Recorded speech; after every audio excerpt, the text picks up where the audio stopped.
I'd like to do the following. I'd like to welcome Chris Shipton. I'd like to say thank you to all of you, and I'd like to give you a structure. I'm planning to review what I've read and heard in the week about the virus, and in particular, the arrival of what are being referred to as new variants. I'm going to talk about the state of the pandemic and what I'm seeing when I review the numbers around the world. Then I want to dig in to two particular issues. One relates to how people are receiving information about the issues related to this virus, what's sometimes then referred to as the infodemic. And I want to dig into that a bit. And I'm building particularly on a report that was released this week by public relations firm Edelman, called the Edelman Trust Barometer. Secondly, I want to focus on vaccines. There is quite a lot of debate and discussion about vaccines at the moment, and I want to dig into that and think a little bit about where we're going with vaccination around the world. There's been a lot of public comment and discussion about where things are, and just the preface today is that when we started to advertise these briefings, we said they would be honest. And what tends to happen at the moment is I get asked questions because of being WHO Envoy, where people say to me, "Are you worried about something?" And perhaps sometimes they finesse it a bit, saying, "Where do you think this is going to go in the next 2 years? And what do you think about the future direction of the pandemic? And again, are you worried?" So I thought today, when I'm giving you my assessment of the state of the pandemic, I would actually start to tell you a little bit about my own emotions as I look at the numbers and as I read the reports.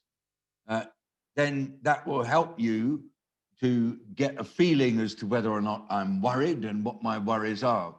And I'd quite like, during the discussion today, to just have a little bit of a reflection on what somebody in my position ought to do when asked whether they're worried about things. What should that trigger in the brain?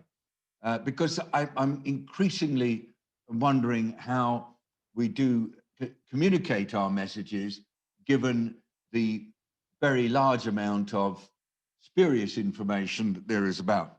So that's on my mind, and that all links back to that report of the Edelman Trust Barometer that I told you about. So what's happening in the world with this virus? I think the first thing I'd like to say is that with very nearly 100 million reported cases and very nearly 2 million reported deaths associated with COVID, there is clearly an awful lot of virus in our world. You know, there are very large numbers of people with the disease. They are very widely scattered. Much more of this virus around now than there was even 6 months ago. So, as well as thinking about the pattern of disease, let's also think about the implications of having an awful lot of a dangerous virus moving around in an awful lot of people. Just reflect on that for a few minutes. So, what is happening with the disease? Well, some of you will have seen that in the United States, which as far as I'm concerned, is the most severely affected country. In the United States, there are still very large numbers of people dying each day with COVID. It is in fact each day there are what we call daily records. For example, yesterday, there were 4,327 people who were reported as COVID deaths in the US. That means that in the United States, the surge of COVID infections is very much continuing. It's not stopped at all. What does that mean? It means that there is going to be a continued increase in the number of people who lose their lives. There's also going to be an awful lot more people with long COVID in the US. So in the summer, Los Angeles, one person in 25 was COVID positive. Then as we go to last month, December, one person in 5 in Los Angeles was COVID positive. Now, one person in 3. Los Angeles and Southeast England are both experiencing an awful lot of COVID in their populations. And as I said before, but I want to keep saying it, this will be patchy. The way in which the infections move across different countries will be very focal and also uneven. So patchiness, unevenness, what I sometimes say is swirling when looked at on a map, is the nature of this. But there are definitely some parts of the world where things are really pronounced.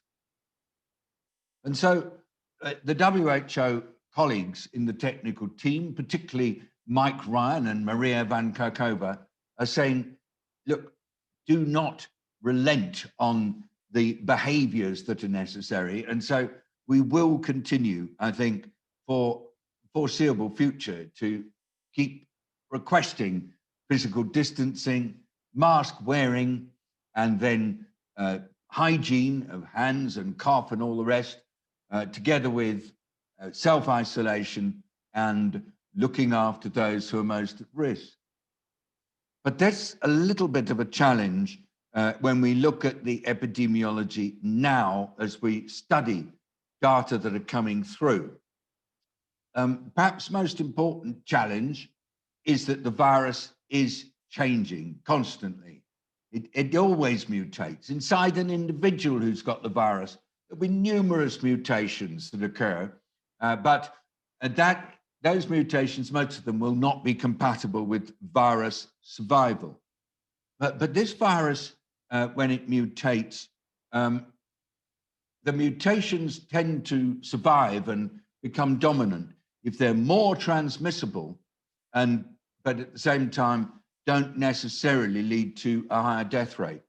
So both the UK and the South African variants, which have emerged as mutations with quite a lot of changes, they are definitely more transmissible than the original virus. And of course, the question being asked is, to what extent are these new variants increasing the incidence level? And secondly, will they still be responsive to the vaccines that are currently available?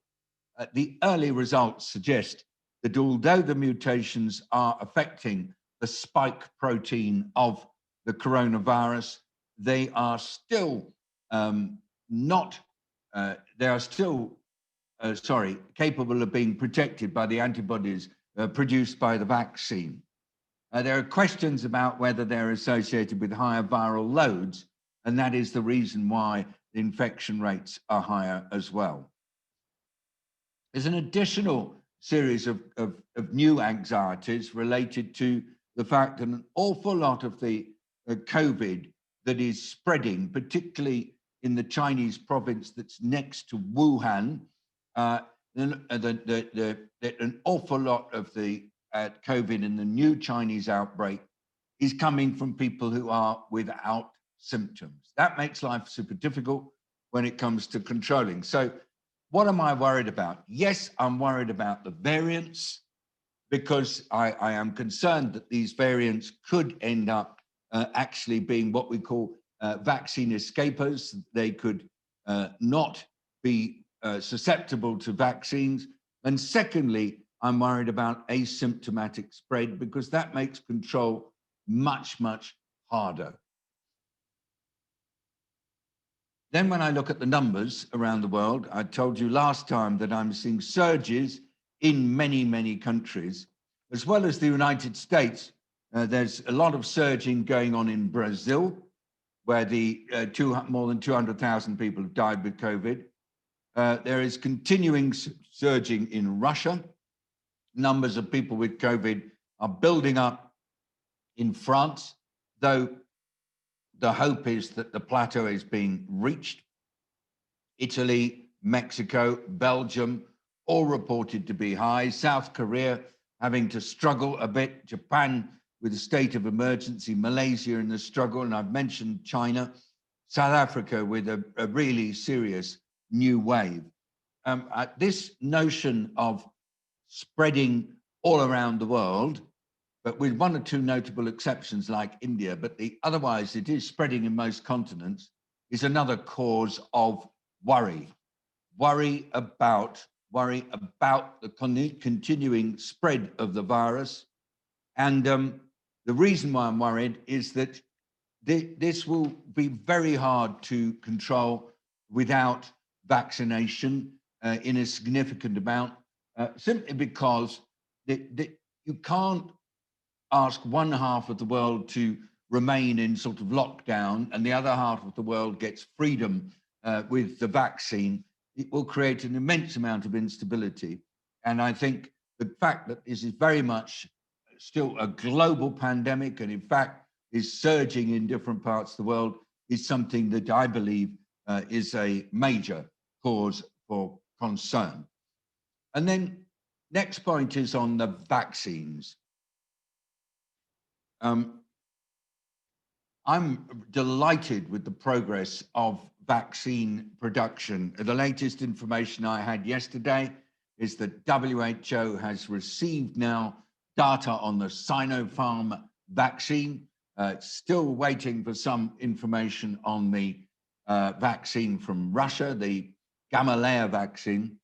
It's also waiting for some information on the AstraZeneca Oxford vaccine. I'm not sure what that information is. The information's coming in on the Moderna vaccine, and WHO has received all of information needed on the Pfizer vaccine and has given an emergency use authorization for Pfizer. But there seems to be some lack of sort of very easily available data on these vaccines. Why might that be? Not clear to me, but Dr. Tedros was telling me yesterday he's doing everything he can to talk to the vaccine companies' CEOs, because if WHO does not receive data on the vaccines, then it's difficult for WHO to give them an emergency use authorization.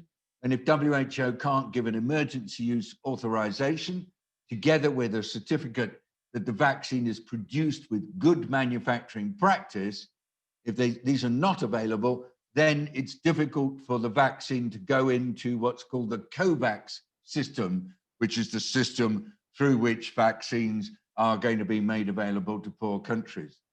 And it's really important to get that COVAX system working quickly and to start moving vaccines to poorer countries, because otherwise we just continue with a situation that's being now increasingly talked about in the media, which is vaccines are available for people in rich countries, and the rich countries are using vaccine as their primary strategy to stop the pandemic, whereas in poor countries, even heavily exposed health workers can't access the vaccine, and poor countries are having additional surges, just like the rich countries. So there is a real need on this issue, as far as I'm concerned, to continue encouraging vaccine equity through a well-functioning COVAX program. In the journal Nature 2 days ago, there was a very succinct editorial which made the point that actually the COVAX system has to succeed, because otherwise the damage to the political and social fabric of a world where you have a small number of countries and their populations, perhaps 500 million to 1 billion, protected over the 2021, and then the other 6-point-something billion not protected because there's no vaccine for them into 2022, and so on. I think that history will say that would be a really grotesque way to run the world. Yet right now, there is going to be some challenge with getting leaders of rich countries to accept that they will need to share some of their vaccine with poor countries, even in situations where countries have got an excess of the vaccine available, much more than they need. There is a challenge with getting that excess vaccine back into the COVAX program. It's not clear to me when that system of making excess vaccine available will start to kick in. Again, Dr. Tedros told me that this is something he's working on as well, but it's got to succeed. So we're calling it vaccine equity. And what are the options for actually increasing vaccine equity in our world in relation to the COVID vaccines? Three parts to it. One is you obviously do need a system for being able to buy and then allocate all the vaccines that are available. And that is the COVAX system. It's actually, in my opinion, a well-designed system. It's hugely dependent on the companies providing their data into the WHO regulatory process. Now, there are some disincentives to doing that because the companies can get a bigger price on their vaccines through bilateral deals with countries under the current circumstances.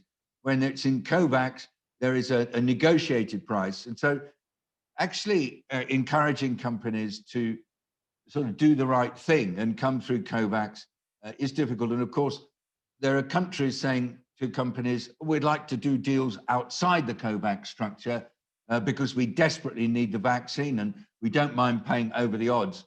And of course, a company is going to find it super hard to refuse a higher price. So this process of trying to get discipline on behalf of governments and on behalf of companies in relation to the use of the COVAX pooled risk scheme is challenging. So I think that we were at this point with HIV/AIDS medicines in 2002, 2003. I've mentioned to many people. And the political situation then was such that it was possible for the UN Secretary General, after quite a lot of negotiation at working level, to ask 8 company CEOs to come in and to his office in New York and sit with him and discuss the fundamental question of how do you get AIDS medicines available to people in poor countries at low cost. And it took a few months, but the pharmaceutical company bosses said, yeah, we're going to accept that challenge. And we will find a way to reduce the prices of our medicines in Africa. And at the same time, we will also find ways to try to prevent re-export of low-price medicines into markets where the medicines are at higher prices. These are tricky issues for the companies. These directly affect their profits, but it was done. It took several months.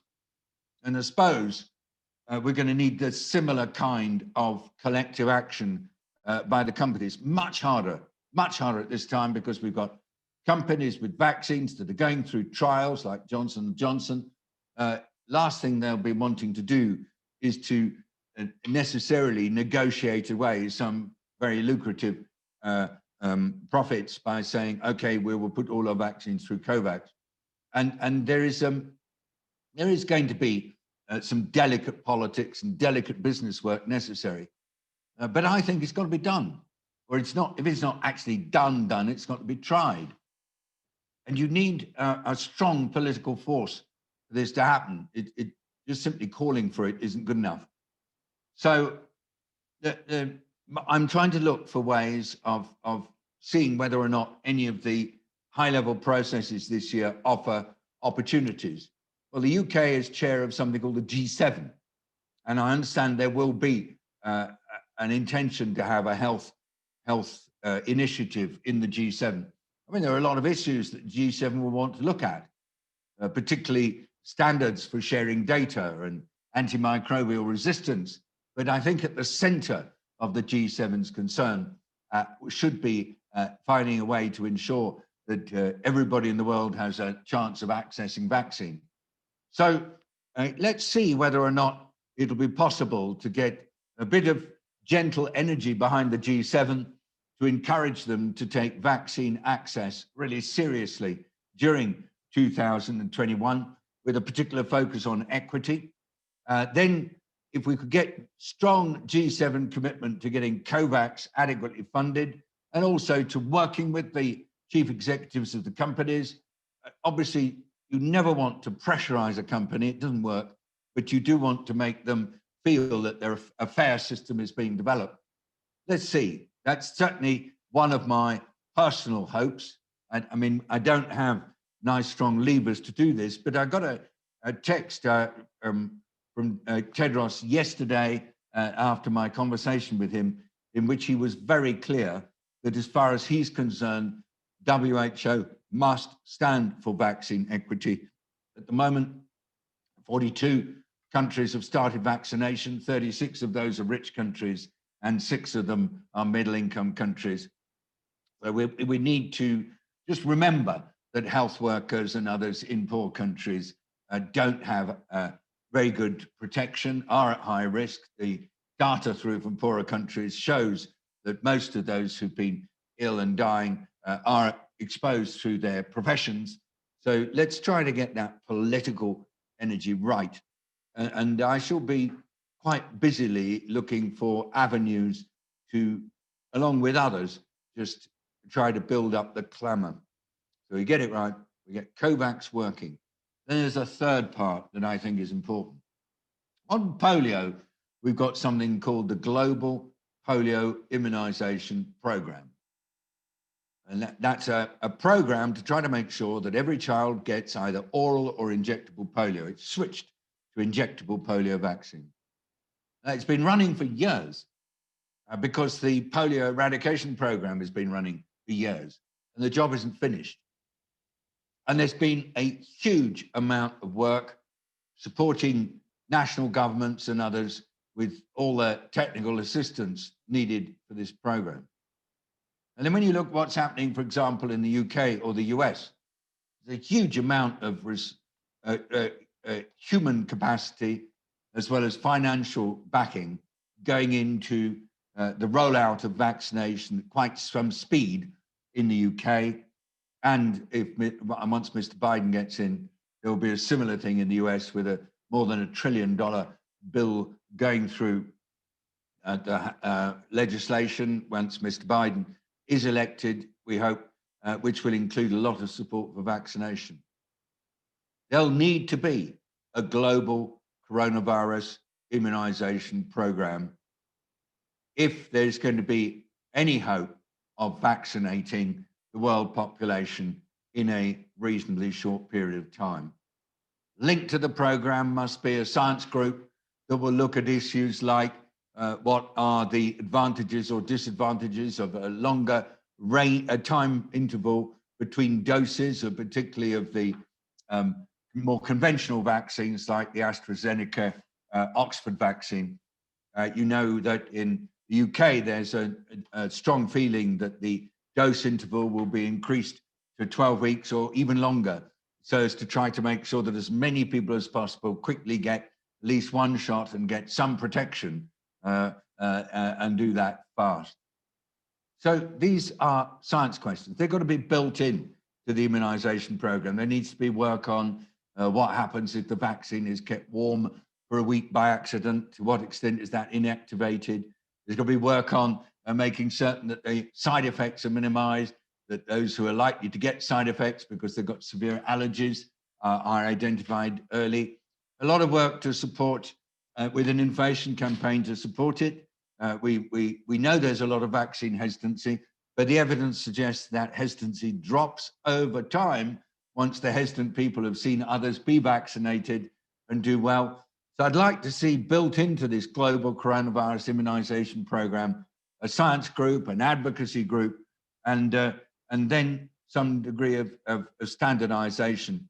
Will world leaders tolerate it? It means ceding some power and some control to a global body, which would have to be the World Health Organization, together with the Global Alliance for Vaccines and Immunization, and CEPI, another immunization group. But will they cede power? Will they let an international body have some authority? Well, it's really a stark choice. Either the leaders of wealthy countries just say, okay, we're going to push out, vaccinate our whole populations, reach the over 50s within 3 months, reach the whole adult population within 6 months, and then we'll be done, and then we'll be fine, and then we'll be able to travel everywhere and so on. Yeah, that's one approach. And clearly that's an approach being taken in many European countries and in North America. It's fundamentally about immunizing our citizens, doing it as quickly as possible. There's a little bit of competition between countries. There's a certain amount of criticism of slow rollout in some countries because they're being super careful, or some people say because they're waiting for their own nationally produced vaccines to come on stream. But that's not the way to do this. I'm so certain about this as somebody who's been involved in vaccination on so many issues, that I'm going to campaign very strongly for a global coronavirus immunization program, alongside a strong political initiative from the G7 linked to the G20 chaired by Italy, in order to try to push equitable vaccination through the system. Stuff doesn't happen immediately when you've got a problem like this. I remember when we were dealing with the global AIDS issue and there was a real worry about lack of money, it did take 2 years to create the necessary elements to set up the global fund to fight AIDS, tuberculosis, and malaria.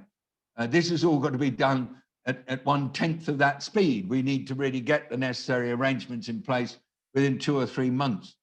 And some aspects of this are probably just too difficult in the current political environment. But I'm not going to give up. I am going to continue with this, and I'm very much doing it with Tedros as the Director General of WHO and other UN leaders. And I've seen during the last week Tedros's own public positioning, his tweets and so on, become much more robust on the potential challenges for the world if this vaccine equity issue is not properly addressed. Last point, during this last week, I had the opportunity, and I'm very pleased for it, to take part in a panel organized by the company Edelman's. Each year, and they've done it for more than 20 years, Edelman's produces a thing called the Trust Barometer. They use a standardized methodology to go to panels in countries around the world to find out what are their most trusted sources of information. And this is done by asking people in a properly stratified sample across wealth groups and across different demographic groups. What Edelman found earlier last year during the early stages of the pandemic was that governments were suddenly much more trusted than usual. There was a sudden rush to particularly put trust in national leaders, especially in the period March, April, May, June, July last year.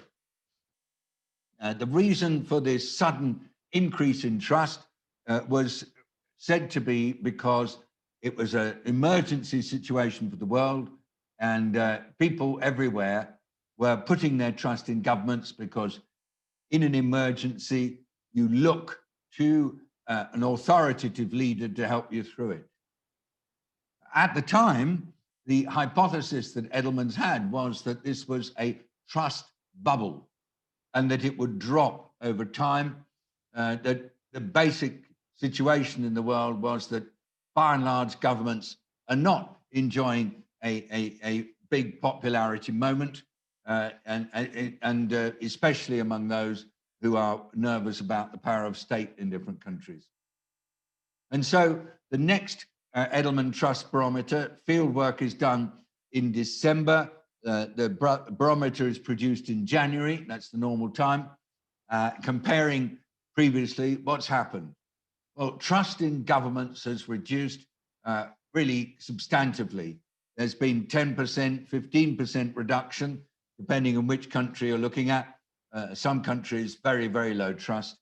The second thing is that in addition to that, trust in international organizations like the World Health Organization has dropped too by about 8 percentage points.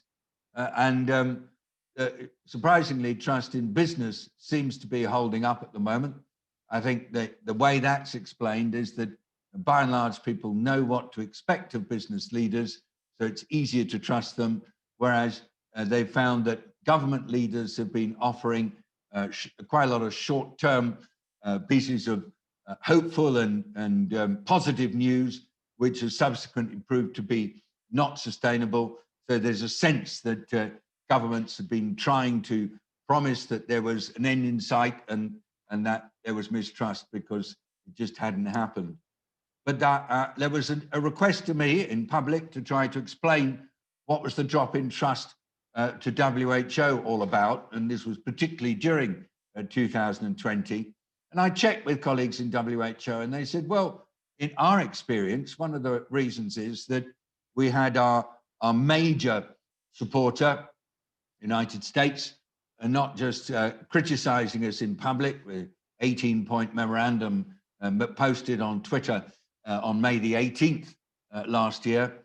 There was also the withdrawal of US, formal withdrawal of US from WHO, I think in June.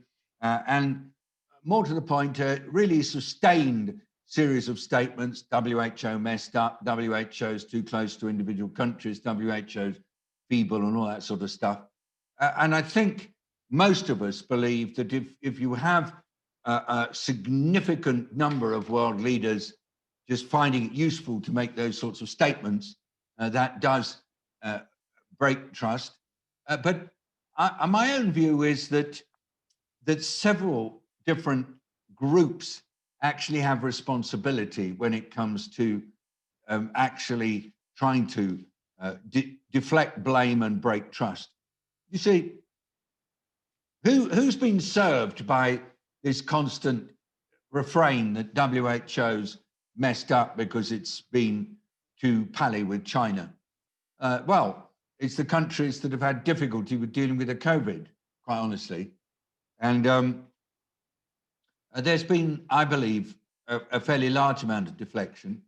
My own position is that given the context within which the WHO operates, which is consent from its owners, consent from its member states, there is no power of WHO to go and actually burst into a country and inspect what's happening in hospitals or inspect what's happening in laboratories or even inspect what's happening in markets. There's no inspectorate potential. So if that's the case, then, you know, it means that WHO has to be open-minded and, quite honestly, decent to the people from any country. Occasionally, it can say that in its judgment, something is wrong, but you've got to be very careful. Even answering questions in media like, what does WHO think about the prolonged delay on vaccine administration that's going to come in the UK? You know, you start being critical when we don't really sort of have any evidence either way, it's not helpful. So WHO does not, by and large, go around the place in public naming and shaming countries. And I think it's quite a high risk when you do that. We have done it in the past. We did a study of world health systems in 2000. I remember that and ranked them all. It didn't actually, in some ways, make things popular. It might make headlines, especially because countries that are low rank will contest, saying, what are we doing down there? And then they contest your methodology and so on. So I've been very, very, very keen to make the point that within the context in which it works, there's no reason to say that WHO has completely failed, but there's plenty of reasons to say that there are lots of ways in which the work of the organization could be made more accessible, could be made more responsive, but a lot of those will depend on things like funding, because when you are running on a budget that's 1/3 of the US Centers for Disease Control, and you've got people suddenly saying, we're cutting you right in the middle of a pandemic, it is difficult. So I'm slightly following discussions with WHO leadership at the Edelman Trust Barometer, I was quite strong. And I said, it is difficult to earn trust if you are trying to deal with a problem with your hands, one of your hands tied behind your back, and if you're constantly having your resources put in danger. And within that context, yeah, it's, you're performing in a threadbare way. And so I'm really not wanting to join the chorus of people who would like to say, without any evidence, that WHO has messed up. The panel to study WHO is doing its work right now. And I think personally that particularly with the pandemic getting a bit more ferocious in some parts of the world, there will be a recognition that there is no other source of reasonably authoritative data than the WHO. I'd love any comments that you've got on what you would do if you were trying to rebuild trust in an organization. Obviously, this is something that is not going to go away. And certainly in my case, I have to trust and like to trust the information that comes from the technical teams. But I know how they work. I've worked with them. I know how difficult it is to reach a conclusion on the basis of very flimsy and uncertain evidence. I'm determined to try to share that with others and to build that into the kind of leadership work that we've been doing in 4SD. It's trying to build trust when you have extreme uncertainty on information, and it's in the interests of certain groups to seek to undermine that trust continuously, especially those groups who want to try to refashion the evidence that we have, for example, saying COVID either doesn't exist, is an exaggeration, is less dangerous than flu and all the rest. So navigating that is my second big thing. So in summary, my plan for 2021, as of now, vaccine equity and seeking to find ways to strengthen trust in the public health professionals and in the organizations that act as the shelter and base for public health professionals, national public health bodies, and then the WHO.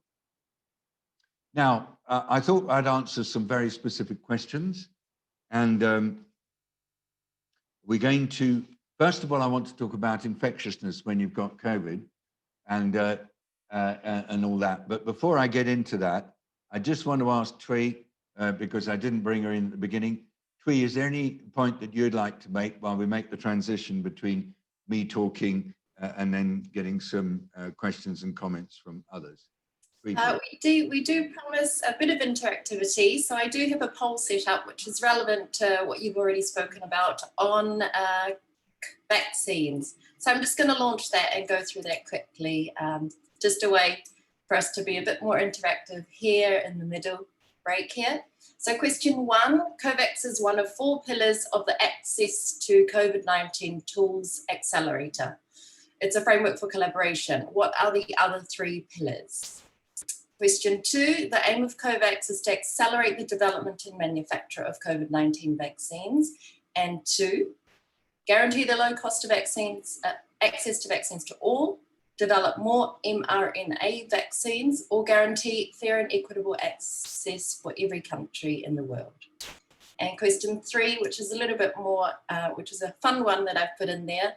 On the 31st of December, WHO issued its emergency use validation for a vaccine. Its generic name is tuzinamoran, and what is the commercial name?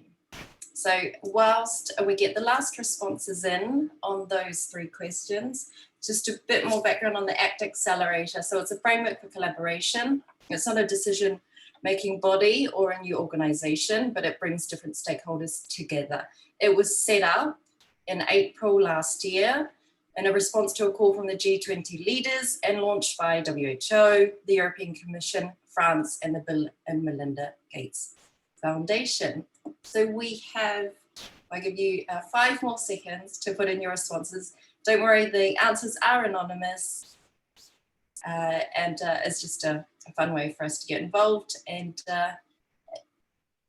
be a bit more familiar with the information that the World Health Organization is sharing. So 3, 2, 1. I will end the poll now and let's just see what you have answered. So I'll share the results. So for question 1, COVAX is one of 4 pillars. The other 3 pillars are indeed option A, diagnostics, treatment, and health system. So diagnostics pillar is around faster, more accurate, affordable, and easier to use tests. 2, the therapeutics or treatment pillar is around making sure the best, most promising treatments are accessed by all. So under this pillar, 1,700 clinical trials are being analysed, and they've secured 2.9 million patients worth of dexamethasone in low-income countries. And the third one, the health systems connecting pillar, spans across all the other 3 pillars, and that's on strengthening the health systems and local community networks. On question 2, I think most of you got that right, on fair and equitable access for every country in the world. And for number 3, that vaccine is actually more commonly known as the Pfizer biotech vaccine. It's called Comirnaty, and this is fun, but not an endorsement, but with my marketing background, the name Comirnaty is coined because of COVID, immunity, mRNA in the middle, and overall it evokes the word and is linked to the word community, which is very nice that I thought. So that's our poll for today. Thank you. Back to you, David. Thanks very much. Professor Harry Rutter, who's Professor of Global Health at the University of Bath, just sent us a message saying he had to leave. Harry, if you're still connected, do unmute and just say hello. Otherwise, next time you join, I'd like to call on you because I think, well, I know you're interested in many of these issues. So I'm just seeing whether I hear you. Okay, my colleague, Catherine, says that he's gone. Andre Hoffman has kindly joined and has actually asked a question as well. So Andre, I'd invite you, if you feel like it, to open your mic and actually say what you like, but particularly because you are looking hard at access to medicines and vaccines, if you've got any views on the equity access issue, not just for vaccines, but also for treatments that are coming on stream and for diagnostics, it'd be very interesting to hear you. We haven't heard you for a month or so. Well, thank you very much, David, for giving me the opportunity. I don't have anything else than what you just described as general statements. I don't have any practical ways of action to making this a reality. Obviously, we need to make sure that these vaccines are available to all. How we are going to be able to do that when you look on one side on the limited amount of capacity of productions and the distribution and the major governments making deals one-to-one, it's a little bit of a challenging issue. What I would like to sort of build on is what you've talked about, trust in the system. I think in my experience, trust is based on 2 main things, and this is transparency and predictability. In this particular situation, we cannot provide predictability because we know so little about how the situation is unfolding, but we could provide more transparency. I think admitting that we don't know collectively, not individually necessarily, but collectively, admitting that we don't know what's happening would already be a big step into recreating that trust, especially if we follow a strategy of under-promising and over-delivering. This notion of constantly giving directive and saying this is going to happen, it's a strategy that is, in my view, doomed to failure. We need to be more open and more humble about it. Science cannot give all the answers. Thank you, Andre. Personally, my New Year's resolution was to move in that direction. When asked whether I'm worried, to say, yes, I am, if I am, rather than fibbing. When asked when it's all going to end, either to say, I can't give a reliable estimate, or to actually say what I feel, which is that it may well not end for a long time because the virus will mutate and escape from the antibodies that the early vaccines will offer until there'll be a constant game of catch up. My only nervousness, Andre, about saying it like I feel it is one could then get labeled as a doom merchant, and I don't want to do that. So I want to find that pathway to authenticity where I do express considered feelings, but really work very, very hard indeed not to become a scaremonger. So Well, I do want to tell colleagues that I am concerned about the fact that we have a mutating virus, which is present in enormous quantities in our world, that we are trying to control, it seems, primarily now in certain countries through the rollout of a vaccination program with some novel vaccines.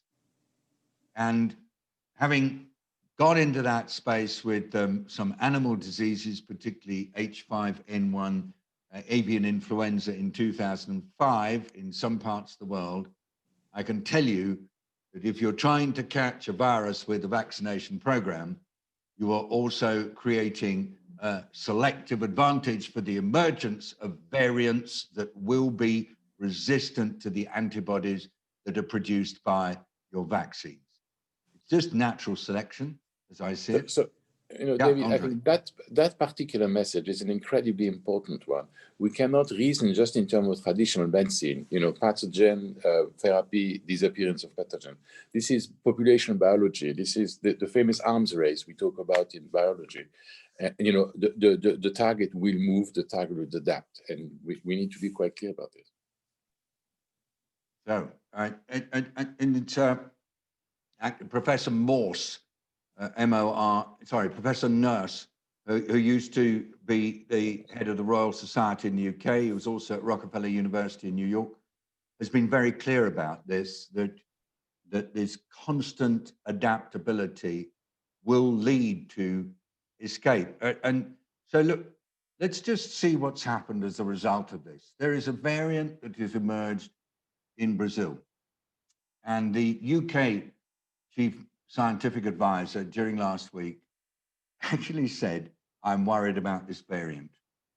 He said, I'm worried whether this variant will be responsive to the vaccines that are currently available. He just said those words in a press conference. Subsequently, a whole series of flights from Latin America to Europe have been cancelled. And there's suddenly a massive shift in the connectedness that's occurred. And I suppose we will need to be ready as there's greater recognition of the population biology that Andre referred to. We'll need to be ready for, at least in the short term, quite a lot of volatility as decisions are made by governments on the basis of anxieties about the evolution of the virus. And we're going to need to be relaxed about it. And so I suppose, ending of that circle, am I worried about variants? Yes. What are you worried about the variants, David Nabarro? Answer, I'm worried that they will be able to escape from the antibodies produced by the current vaccines. And what else are you worried about? I'm worried that that anxiety will lead to all sorts of reactions by governments in terms of either closing down parts of their countries or stopping travel to and from those countries and other places. And I'm worried that those decisions will be made on the basis of anxiety that will perhaps not turn out to be valid from a scientific perspective, and that will cause further splits between rich and poor in our world. I am worried about these things, everybody, and I'm just trying to think of the right language to present that worry, as Andre has said, so that it reflects a transparent and reasoned approach to the unpredictability and doesn't come across as scaremongering. Now, I'd like to also say that Andre asked whether people who've had the disease are still possible spreaders. By and large, we say no. We think that if you've had the disease, the virus goes. That's not, of course, there's always exceptions to the rule. And there are some people who've had the disease and the virus sticks around, but they're a very, very small number. Then the question is, can you get the disease again? And I'm afraid that, yes, in some settings you can get it again. And with the new variants coming along, there's a greater possibility of reinfection. So we've got some of that coming from Latin America. But what I don't want to do is to imply that the general pattern is described by what might at the moment be outliers. And I still would say that reinfection with this virus is not a common phenomenon, but there are exceptions. Still, it's not a common phenomenon. Okay, I'll listen to that. So I want to try to be able to explain that there's the most common mode of transmission, most common issue around reinfection, most common pattern of immunity, but there will be exceptions, and we've got to learn to live with that. After all, again, population biology, most things are in distributions. They don't all hit a particular point. That is what biology is all about. Karen Kaplan says, positive news from the United States. Samantha Power will head up US aid. Her husband is chair of WHO Technical Advisory Group. And Andy Slavitt has been added to Mr. Biden's COVID team. Also 1,000 fewer hospitalizations yesterday. Karen Kaplan, I agree. The news in the US is not all just gloom and gloom. The virus is swirling. It's going to different places. I agree with you that having Samantha Power being the head of USAID is wonderful. I knew Ambassador Power, I call her, when she was representing the United States to the UN. But I knew her a bit before that when she was in the White House, because that was around the time when I was involved in WHO's support to the recovery of health services in Iraq following the war in the early noughties.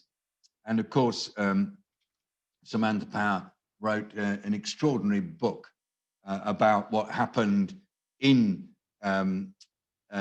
Baghdad when the Canal Hotel got bombed, and how this led to the death of Sergio Vieiro de Mello, one of the most extraordinary international diplomats ever. So great that Sam Power is there. There are many other really, really wonderful things about some of the announcements coming out. Of course, there's a journey from now to then, and there'll be all sorts of issues for Mr. Biden to deal with.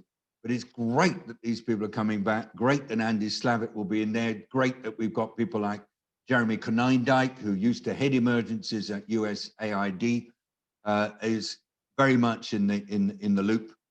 So I am super hopeful. It's felt very strange being trying to deal with this pandemic without a strong US backing, given that all my work on pandemics and outbreaks since 2005 on bird flu was always a lockstep with really brilliant people in the US government.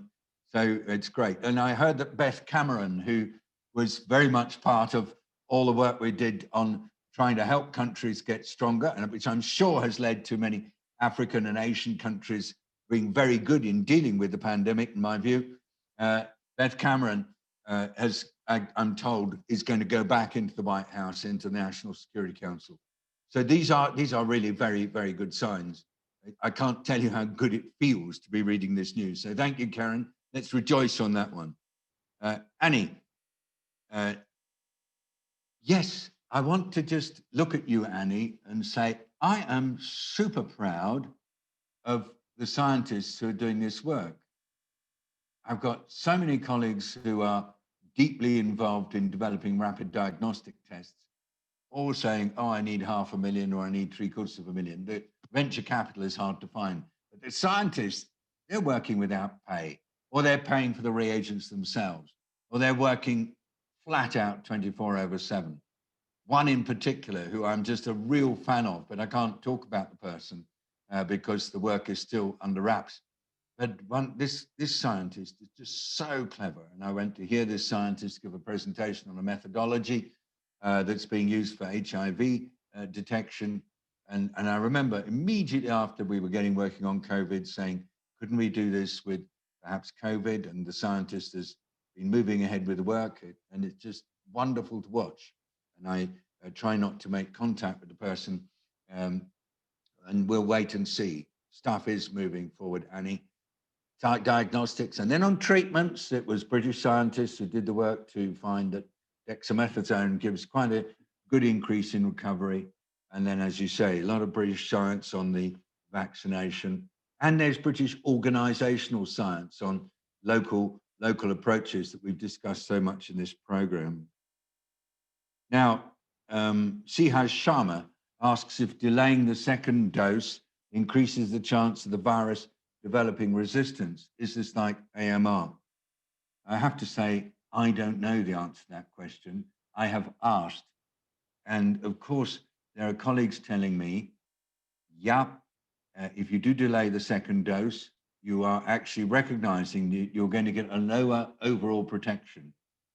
And so, yes, there is a chance that certainly you will get infection, but then will you be actually also increasing the chance of the emergence of resistant varieties that then get transmitted to others? Yes, that is the theory. But as with all these things, we need to use the theory and then test it in practice. But it's always the thing of balancing risks, okay? On the one hand, you're saying we want to get as much vaccine to everybody first dose so that everybody has at least a 50% chance of protection.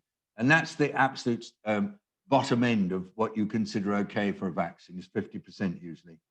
And so let's say one dose gives you 58% or 60% or 62%. I can't know the figure. Then it makes sense to give one dose. And you know there might be some risks, but you say we're going to take those risks. Rhiannon Osborne, who speaks on behalf of community she worked with in Zambia, as well as the community she's working with in Cambridge, says, with vertical COVID-19 vaccine programs, are you worried about missing routine vaccination and primary healthcare services? So Rhiannon, of course, there are finite resources in health systems. These resources in countries with a lot of COVID are even more stretched than usual. And we've got staff absent because of the disease, and we've got real massive demand on services with, in many cases, intensive care units full. And there may be spare beds, but doesn't mean that they've got spare capacity, because the capacity is determined by staff numbers. So yeah, that use up of capacity dealing with COVID is going to mean that other stuff doesn't get done. And there's no simple solution to it. So I am worried about it, but I'm also saying these really tough choices are unavoidable. You know, there's no way to suddenly wave a magic wand at everybody and conjure up extra staff. And yes, people say, well, we could bring in volunteers, but the kind of capacities needed for all these functions, they're not trivial. Bringing people to be vaccinated requires very gentle reassurance to the patients and a lot of care by the staff. And I'm always nervous of people saying, oh, well, we just get volunteers to do it. And how do we make sure that this whole COVID doesn't become treated as a sort of health security bubble? Surely, says Rhiannon, the whole purpose is to invest in functioning health systems, to which I say absolutely. And that's going to be the end of this briefing. Now, you will have seen that I'm being much more factual. I'm not involving so many people in the conversation, and I'm trying to really tell it like I see it and indeed feel it in as honest and authentic a way as I can. This is a conscious decision. I don't want these briefings to be sugar-coated so that we try to make sure that you're feeling comfortable at the end of it.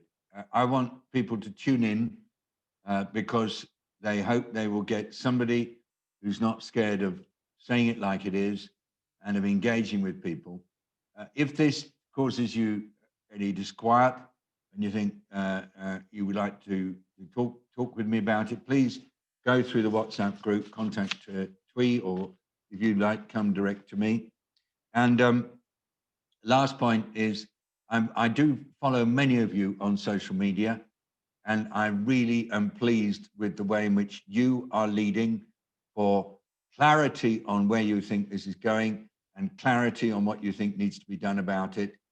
This is great. You are becoming, as far as I can tell, constant ambassadors for authenticity on this, whether it's Nazim with his amazing songs and watching the energy that they are producing, Nazim and Vicky producing these materials, or whether it's Sarah with her posts on LinkedIn, or whether it's colleagues like Loy from around the world who are giving excellent commentaries, ad spikers planning to prepare a blog.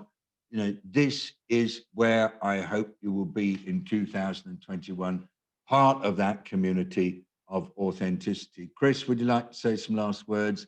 And then we'll close.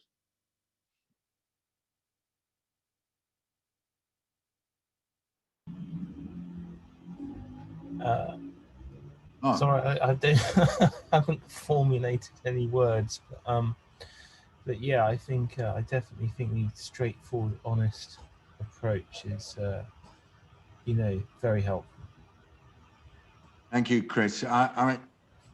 Folk in Britain, just listening to my children, are finding it really tough at the moment. Chris, More I than hope once, David, I've gone downstairs after one of these briefings and heard you pop up on the radio. Yeah. And I think, like, you know, from my point of view, these briefings have been a kind of grounding that's helped me understand what's going on in something that, you know, none of us really know about if we're outside the world of public health. So it's been good to hear you on the radio as well, giving those opinions. And, you know, I think in this country at the moment, everything's so overheated politically in the public debate and everything else. You know, getting information straight and unbiased and factual is rare enough. So yeah, thanks for that. Well, thank you. Just who's the cowboy in the bottom right? It's supposed to be the cavalry coming, you know, if America's coming back. All right, excellent. Got it. Everybody, thank you very much for joining.